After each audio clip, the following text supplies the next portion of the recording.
Bismillahirrahmanirrahim. Assalamualaikum warahmatullahi wabarakatuh. Alhamdulillahirabbil alamin. Wassalatu wassalamu ala asyrafil anbiya'i wal mursalin sayyidina Muhammadin wa ala alihi wa ashabihi ajma'in. Asyhadu an la ilaha illallah taqriran bihi wa tauhida wa asyhadu anna Muhammadan abduhu wa rasuluhu la nabiyya ba'dah.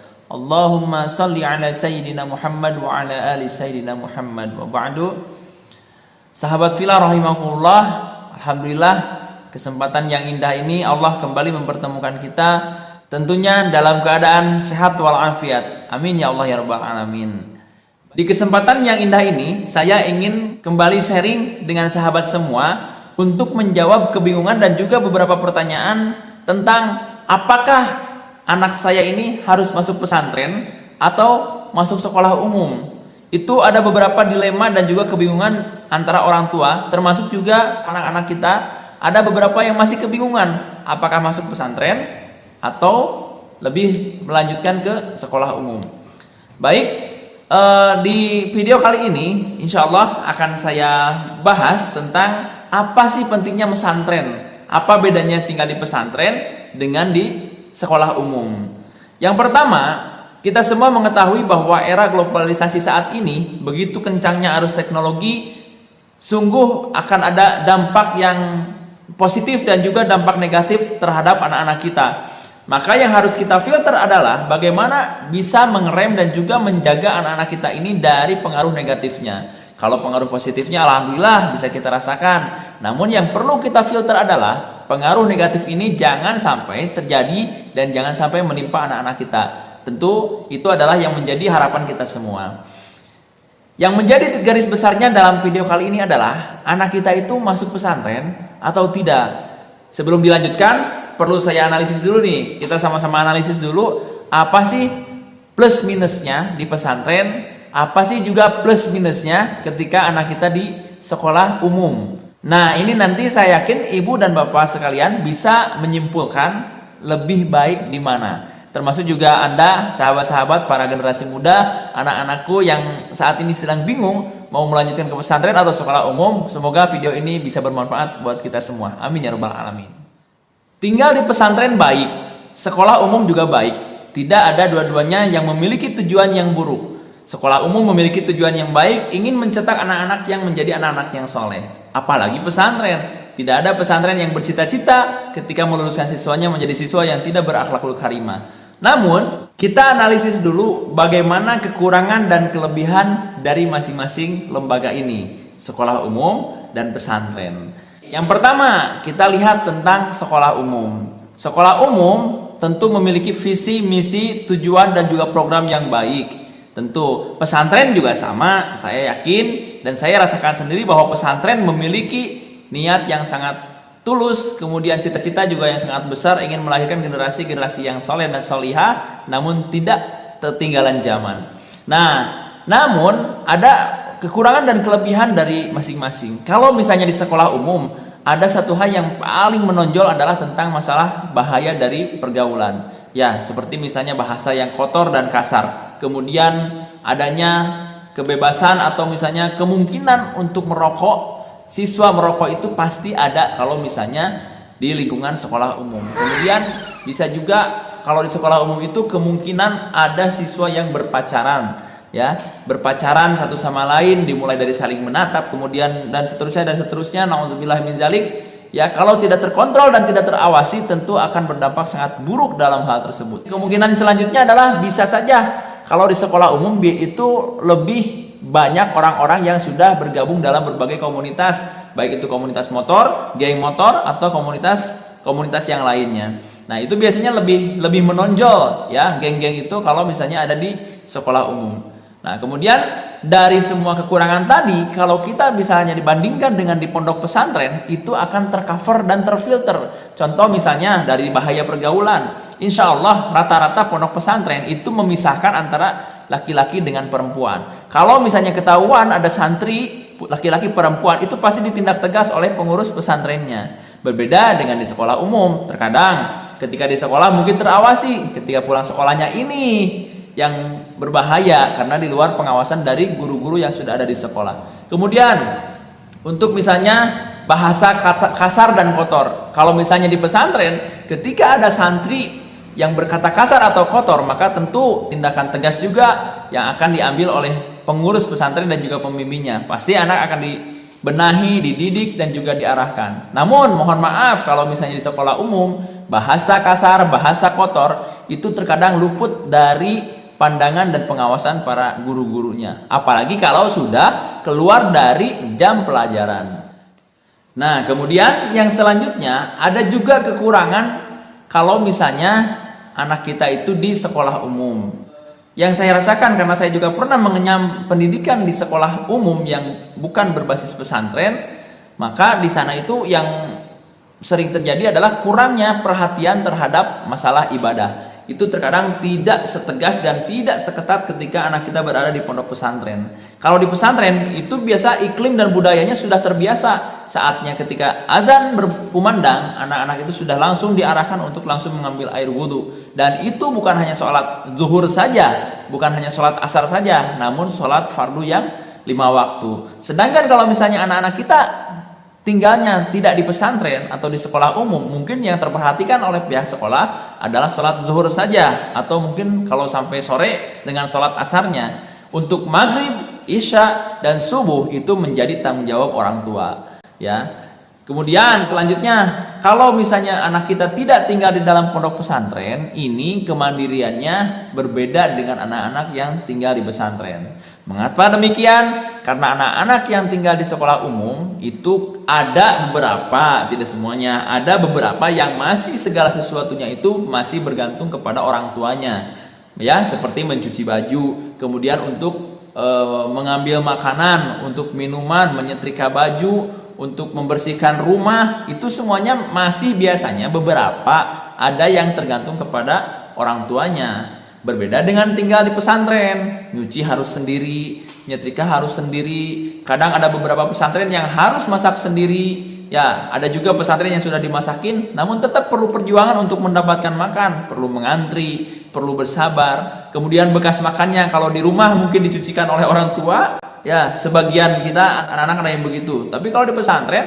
selesai makan, piring langsung dicuci oleh sendiri. Maka kemandirian ini yang berbeda antara orang yang tinggal di pesantren dengan yang tidak di pesantren. Itu mudah-mudahan poin-poin tadi menjadi catatan yang awal.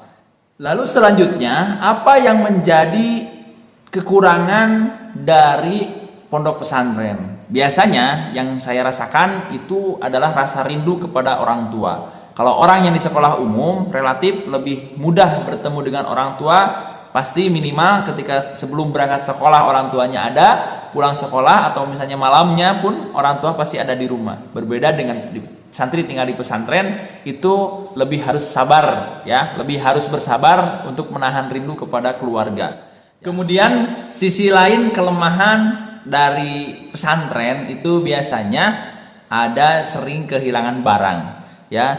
Ada yang betul-betul barangnya itu hilang, ada juga barangnya itu yang tertukar dengan yang lain. Contoh misalnya sandal. Sandal itu ada beberapa pesantren yang mewajibkan para santrinya untuk menggunakan sandal seragam dengan merek tertentu. Nah, ketika sandal ini digunakan kemudian disimpan pada suatu tempat, itu terkadang ada orang lain yang keliru mengambil sandal karena memang mirip sandalnya dengan tanda-tanda yang mungkin tidak terlalu jelas sehingga ada sandal yang tertukar. Begitu juga dengan pakaian. Pakaian dijemur kemudian hilang. Bisa jadi pakaian tersebut sebetulnya tidak mungkin hilang karena memang kan sudah di dalam komplek, pasti terbawa oleh yang lain ketika misalnya ada yang menjahit jemuran atau misalnya buru-buru ketika hujan mengambil pakaian, itu biasanya terbawa dengan pakaian yang lain juga, ya. Jadi belum tentu hilang gitu. Kemudian alat tulis biasanya agak rawan, ya. Pulpen tinggal di kelas habis nulis ketinggalan, nggak ketemu lagi dan sebagainya. Baik, ya, itu pernah saya rasakan ketika saya di pesantren, ada kehilangan barang dan sebagainya. Kemudian ada juga sisi kelemahan ketika di pesantren itu banyak santri yang sering gatal-gatal, ya, yang buduk itu suka ada, ya. Tapi sekarang gini, tidak kita bisa melihat satu sisi saja ke pesantren, ya. Saya pernah juga tidak lulus dari pesantren, kemudian saya tinggal menyewa kontrakan, kos-kosan dan rumah tetap saja ketika misalnya saya pola hidupnya tidak bersih, tetap aja gatal-gatal. Padahal tidak pesantren. Orang yang belajar di sekolah umum banyak juga yang gatal-gatal, padahal tidak di pesantren. Jadi masalah gatal-gatal itu bukan permasalahan ada di pesantrennya, namun berada pada pola hidup sehat yang diterapkan oleh santri tersebut. Ya, toh orang yang tidak pesantren saja banyak kok yang gatal-gatal. Ya, jadi tidak bisa kita menyudutkan pesantren adalah ciri khasnya gatal-gatal. Tidak demikian. Kemudian sekarang kita bandingkan dari sekian kelemahan yang dimiliki oleh pesantren. Kalau misalnya ibu bapak bisa bandingkan dengan kelemahan kalau misalnya anak kita tidak pesantren, itu lebih bahaya mana sih? Apakah kita lebih rela kehilangan akhlak anak-anak kita daripada kita kehilangan barang-barang seperti anduk, pulpen yang sebetulnya harganya tidak seberapa dan itu mudah untuk dibeli gitu. Ya, coba bayangkan kalau misalnya anak kita kehilangan nauzubillah harga dirinya, kehilangan kehormatannya, kehilangan akhlaknya, kehilangan kebiasaan ibadahnya. Apakah ibu-ibu lebih rela kehilangan itu dibandingkan kehilangan pulpen, sendal, anduk, pakaian dan sebagainya? Ini yang perlu kita renungkan, ya. Kemudian apakah kita lebih rela anak-anak kita menjadi kelompok dari komunitas sebuah geng motor yang tidak jelas, ya, tidak mandiri, kemudian ibadahnya jadi jarang dibandingkan anak-anak kita gatal-gatal. Ini yang harus kita renungkan. Maka apa sih pentingnya pesantren? Yaitu tadi untuk menyelamatkan generasi muda dari bahaya pergaulan yang terjadi di zaman sekarang. Sebab apa? Sebab pesantren adalah gerbang pertahanan terakhir untuk menyelamatkan generasi muda saat ini. Tidak ada lagi. Ya, saya yakin coba analisa dengan hati nurani kita semua masing-masing, apa sih sebetulnya yang bisa memfilter anak-anak muda saat ini dari bahaya era globalisasi seperti yang kita rasakan. Ya, arus internet begitu sangat kencang dan sangat mudah diakses. Apa yang bisa menyelamatkan dan memfilter dari itu? Saya yakin kalau saya pribadi menyatakan pesantren adalah gerbang pertahanan terakhir untuk menyelamatkan anak-anak kita. Saya juga perlu bertanya, apa sih sebetulnya yang kita kejar di dunia ini? Apa yang kita harapkan dari anak-anak kita? Apakah hanya sebatas materi, jabatan, kesuksesan duniawi? Atau kita sudah memikirkan anak kita apakah bisa menyelamatkan kita nanti di akhirat atau tidak? Ya, maka ketika anak dimasukkan ke dalam pondok pesantren, itu adalah sebagai salah satu ikhtiar kita selaku orang tua ingin menjadikan anak ini menjadi anak yang soleh, faham tentang ilmu agama, cinta kepada Allah, takut kepada nerakanya Allah, kemudian dia bisa berakhlakul karimah. Itu sebagai salah satu ikhtiar kita. Ya. Tapi kalau misalnya anak tidak kita bekali dengan pendidikan pesantren, mohon maaf, nauzubillah, bisa saja dia menjadi orang yang sukses, pinter, cerdas dan sebagainya, tapi karena imannya kering, hatinya kering daripada agama, mungkin bisa jadi kepintarannya, kesuksesannya tidak menjadi maslahat untuk dirinya, untuk orang lain dan juga untuk keluarga. Nauzubillahi min dzalik. Maka saya sangat meyakini bahwa pesantren itu adalah pola pendidikan yang paling lengkap untuk kondisi saat ini. Tidak hanya ilmu pengetahuan umum yang diajarkan di pesantren, namun juga anak-anak kita dibekali bagaimana meningkatkan keimanan kepada Allah, bagaimana cara ibadah yang baik, bagaimana cara berakhlak yang baik kepada guru, orang tua, sopan santun itu betul-betul sangat diajarkan dan diterapkan di pondok pesantren. Saya sering mendapat masukan dan juga curhatan daripada orang tua santri yang saya bina. Mereka hampir mayoritas mengatakan lebih tenang anaknya tinggal di pesantren. Mengapa demikian? Karena tidak sedikit ketika anak-anak sedang berada di rumah, sedang liburan dari pesantren, itu yang lebih sering bergaul dengan mereka adalah handphone. Dan apa yang dilakukan dengan handphone?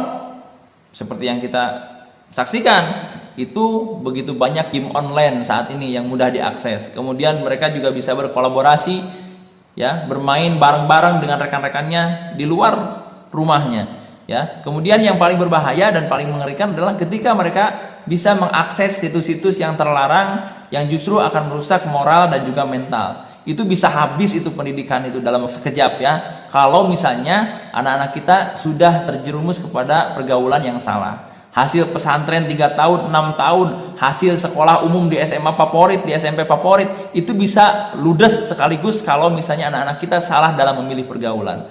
Maka mengantisipasi itu semua, pesantren ini adalah solusi terbaik bagi saya, ya. Mungkin ibu bapak juga mudah-mudahan bisa sepakat dengan pendapat saya ini. Ya kalau tidak di pesantren, mau di mana lagi cara kita menyelamatkan dan mendidik anak-anak kita supaya selamat dari pengaruh negatif zaman modern saat ini. Kita semua mengetahui dan hafal satu ayat dari Al-Quran surat An-Nisa ayat 58. Di situ dijelaskan bahwa auzubillahi minasyaitonirrajim, innallaha ya'murukum an tu'addul amanati ila ahliha al-ayah. Sesungguhnya Allah memerintahkan kepada kalian untuk menunaikan amanat kepada yang berhak menerimanya. Anak itu adalah titipan dari Allah. Allah menitipkan anak kepada kita, dan suatu saat Allah akan menanyakan, pasti pemilik itu akan bertanya kepada yang dititipkannya, mana yang dulu pernah saya titipkan, sekarang sudah seperti apa. Sedangkan dalam hadis Rasulullah SAW, kullu mauludin yuladu 'alal fitrah, setiap anak itu terlahir dalam keadaan suci. Fa abawahu yuhawidanihi au yunassiranihi au yumajjisanihi, maka bergantung kepada didikan dan juga atikan orang tuanya, apakah anak ini akan menjadikan Yahudi, Majusi atau Nasrani. Secara garis besarnya, orang tualah yang menentukan anak ini mau menjadi anak yang soleh atau mau jadi anak yang tidak soleh. Maka begitu berat amanat ini Allah menitipkan anak kepada kita. Nantikan anak kita ditanya lagi, mereka terlahir dalam keadaan suci, kemudian kita didik, kita arahkan. Kalau mereka menjadi anak yang banyak dosa, menjadi anak yang tidak berakhlakul karimah, menjadi anak yang justru ingkar kepada Allah, anak yang melawan kepada orang tua, anak yang tidak pernah beribadah kepada Allah, apa yang akan kita pertanggungjawabkan kepada Allah? Ini sungguh menjadi beban yang sangat berat kepada orang tua. Ya, berarti tidak ada lagi solusi yang paling tepat untuk menyelamatkan anak dan menjaga kefitrahan anak kita adalah anak ini harus dibekali dengan pendidikan agama, yaitu di mana salah satunya yaitu di pesantren. Sahabat fillah rahimakumullah, terakhir sebelum saya tutup, ini ada hal penting yang perlu saya sampaikan. Kalau misalnya ibu, bapak sekalian selaku orang tua cinta kepada Islam, maka coba masukkanlah anak terbaik kita, anak paling cerdas, anak paling pintar, anak paling rajin, yang paling mudah diatur, anak yang paling baik menurut kita, itu coba masukkan ke pesantren kalau misalnya memang ibu dan bapak ini mencintai agama Islam, mencintai Allah, ingin menegakkan agama Allah. Sebab apa?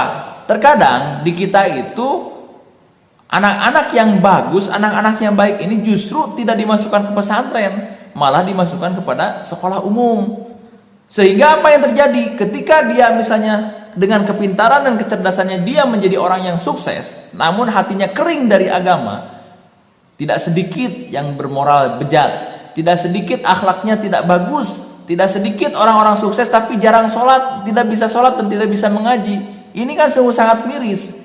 Kenapa tidak kalau misalnya anak-anak yang hebat tadi dimasukkan ke pesantren? Yakin pesantren itu akan maju dan dia akan menjadi orang sukses yang punya bekal ilmu agama yang cukup. Sehingga kesuksesannya, keberhasilannya dalam meraih prestasi dan juga jabatan yang tinggi mungkin, harta yang mungkin kekayaan yang berlimpah, insya Allah akan menjadi berkah hartanya. Jabatannya akan digunakan untuk hal yang positif. Karena apa? Karena dasar agamanya sudah kuat. Berbeda kalau misalnya dia hanya mengecam pendidikan umum, tidak dibekali dengan pendidikan dasar agama yang kuat. Saya khawatir nantinya, ya, seperti yang terjadi zaman sekarang. Banyak orang pintar, banyak orang sukses, tapi imannya lemah. Ya, banyak para pejabat-pejabat yang hebat, tapi korupsi. Banyak pemimpin-pemimpin yang hebat, tapi kenapa tidak bisa menegakkan syariat Islam, tidak bisa menegakkan agama Allah, dan tidak bisa menerapkan bagaimana amar ma'ruf nahi mungkar seperti yang diperintahkan oleh Allah dan selalu dilakukan oleh para nabi dan Rasulullah SAW. Maka dari itu, saya atas nama pribadi mengajak kepada seluruh orang tua, ayo kita ramaikan pesantren dengan orang-orang hebat. Ayo kita isi pesantren dengan anak-anak kita yang soleh, anak-anak kita yang cerdas, anak-anak kita yang kreatif. Ya, buat apa? Itu kan amanat Allah. Itu kan amanat Allah. Kita akan dimintai pertanggungjawabannya. Sudah dijadikan apa anak yang dititipkan oleh Allah ini? Anak itu bukan milik kita, itu milik Allah yang dititipkan kepada kita. Kita yang dititipkannya berarti harus mengelola, mendidik, dan juga mengarahkan supaya dia menjadi hamba yang baik di hadapan Allah. Bukan menjadi budak harta, bukan menjadi budak jabatan, tapi harus menjadi hamba Allah yang soleh, yang soleha. Bismillah.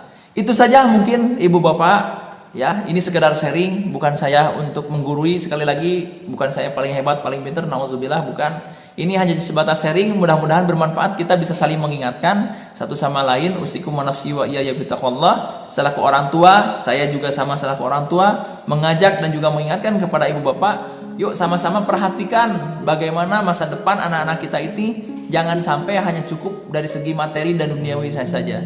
Kita juga harus memikirkan anak ini akan kemana nanti arahnya setelah dewasa. Ya, ketika di akhirat nanti anak ini akan kemana arahnya.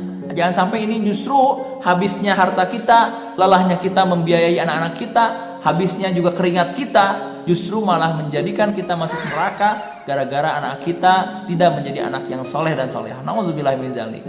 Jangan sampai kita menyesal di akhir nanti gara-gara amanat yang Allah titipkan ini kita tidak urus dengan baik, tidak kita didik dengan baik, sehingga justru malah jauh dari Allah. Harapan kita semua, anak-anak kita mudah-mudahan menjadi anak-anak yang soleh dan solihah. Ya, ibu bapak juga selaku orang tua selalu diberikan kesehatan dan juga kelancaran rezeki dan keberkahan rezeki. Anak-anak kita mudah-mudahan yang sedang belajar, terutama yang di pondok pesantren, mudah-mudahan lancar thalabul ilminya dan juga dimudahkan oleh Allah dalam mengamalkan ilmu-ilmunya, baik itu di pesantren Al-Quran, pesantren bahasa, pesantren qiraat, pesantren kitab, ya, dan sebagainya. Itu sungguh banyak sekali pesantren. Insya Allah kita ketemu lagi di lain kesempatan. Mohon support terus channel ini supaya terus berkembang dan menebar manfaat untuk siapapun yang menonton, terutama untuk kita para orang tua yang peduli kepada nasib anak-anak kita, generasi muda yang ada di Indonesia, supaya menjadi generasi yang kuat, generasi yang taat, generasi yang soleh dan solih. Amin ya Allah ya rabbal alamin. Subhanakallahumma bihamdika asyhadu an la ilaha illa anta astaghfiruka wa atubu ilaik. Wal afu minkum. Wassalamualaikum warahmatullahi wabarakatuh.